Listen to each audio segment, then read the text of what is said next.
fires, even in 20 and 21, wreaked Mhm. havoc on our lives, but we couldn't do overnight trips. Yeah, and here we could go into nature. Of course, there's some restriction in terms of meeting people, of course, but you could go, which is what saved us being all the time out during the weekend, of course, and hiking and going to more, let's say, isolated places. Sure. So let's go back to camping, and I want you to give me. I'm planning to go camping this year. Hopefully, fingers crossed, everything goes well. We're gonna go and do a parts of what they call NC 500, is North Coast, in Scotland. What would you?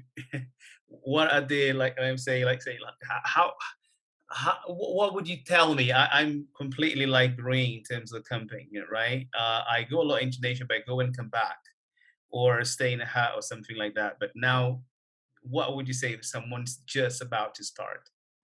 Lists, make a list. There are so many different checklists online about what you need to bring with you to be comfortable, to be safe, and be prepared. I was only a Boy Scout for 2 years Mhm. because nobody really taught me some of the things that I should have been doing.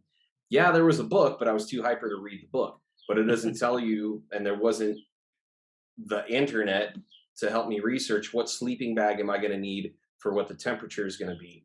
What am I going to need to sleep on so that I'm comfortable? Remember, to sleep comfortably, you need to be warm yet cool. Mhm. You need to have soft ground or something firmer than a rock to sleep on.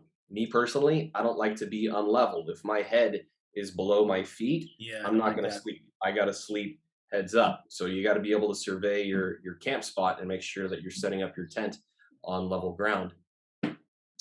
Plan your meals. Plan your meals to the T, like to the nines.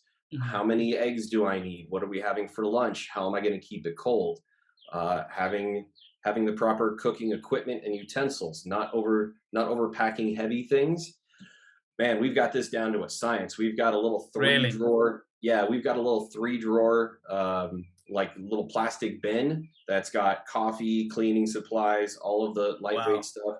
We use I've got a little backpack that I call Hugh Hefner, Hef for short. It's a picnic basket that has room for all the utensils to keep things organized and a couple of space for insulated. It's got two insulated pockets for wine bottles because you got to bring your wine or whiskey when you go camping.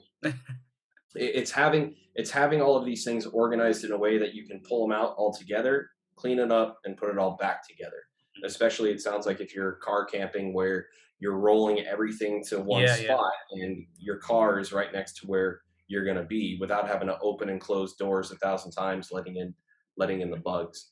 Mm. Um, Layers. Bring layers. You want to be able to, depending on time and elevation, is it going to be hot or cold, so that you're always comfortable. You never want to be too hot. You never want to be too cold.